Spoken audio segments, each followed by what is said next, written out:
ایک بھائی پوچھتے ہیں کہ ایک عورت ہے جو خلا کرانا چاہتی ہے، اسے کیا کرنا ہوگا؟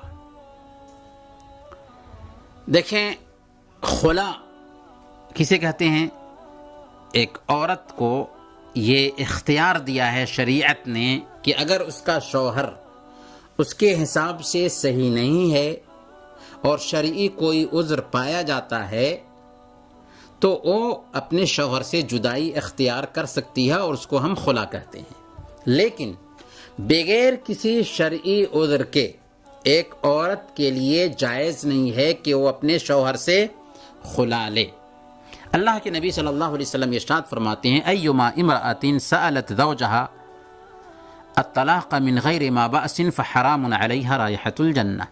جس عورت نے اپنے شوہر سے بغیر کسی سبب کے طلاق کا مطالبہ کیا اس پر جنت کی خوشبو حرام ہے۔ اس سے پتہ یہ چلتا ہے کہ خلا بغیر کسی سبب کے کرانا غلط ہے اور گناہ کا کام ہے۔ لیکن اگر کوئی شرعی سبب پایا جاتا ہے کہ شوہر اس کا حق ادا نہیں کر سکتا یا کوئی ایسی خامی پائی جا رہی ہے جس کی وجہ سے شرعی طور پر اس کے لیے رخصت نکل رہی ہے کہ وہ خلا کرائے، تو اس بات کی گنجائش ہے۔ اور اس کے لیے طریقہ کار یہ ہے کہ کچھ لے دے کر کے اتفاق کر لے اور شوہر اپنی بیوی کو طلاق دے دے۔ صحیح بخاری کی روایت میں آتا ہے کہ حضرت ثابت بن قیس رضی اللہ تعالی عنہ کی بیوی اللہ کے نبی صلی اللہ علیہ وسلم کے پاس سے آتی ہیں اور کہتی ہیں کہ میں ثابت بن قیس کے دین اور اخلاق کے میں کوئی اعتراض نہیں کرتی، لیکن میں اسلام میں ناشکری کو پسند نہیں کر رہی ہوں، یعنی مجھے ڈر ہے کہ ایسا نہ ہو کہ میں اسلام کی مخالفت کر جاؤں، شریعت کے حدود کو پامال کر جاؤں۔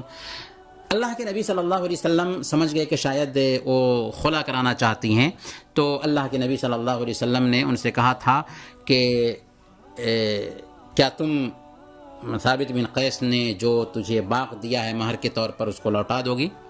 تو انہوں نے کہا کہ ہاں میں لوٹا دوں گی۔ چنانچہ حضرت ثابت بن قیس رضی اللہ تعالی عنہ کو اللہ کے نبی صلی اللہ علیہ وسلم نے کہا اقبل الحدیقہ وطلقها تطلیقہ، کہ باغیچہ قبول کر لو اور اسے ایک طلاق دے دو۔ تو اس سے پتہ یہ چلا کہ آپس میں اتفاق جتنے پیسے پہ ہو یا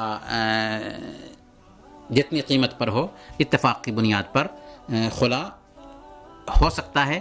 اور اس کے لیے یہ بھی ضروری نہیں ہے کہ پیسہ دیا جائے، اگر فری میں ہی بغیر پیسے کے بھی اگر خلا ہو جاتا ہے تو کوئی بات نہیں ہے۔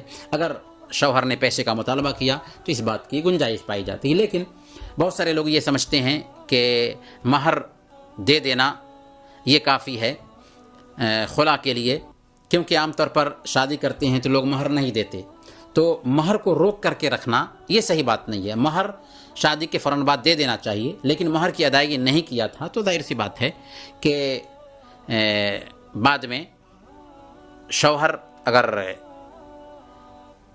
طلاق دے رہا ہے تو مہر کی ادائیگی تو کرے گا، لیکن کچھ مانگ وہ کر سکتا ہے اپنی بیوی سے جس کو وہ طلاق دے رہا ہے۔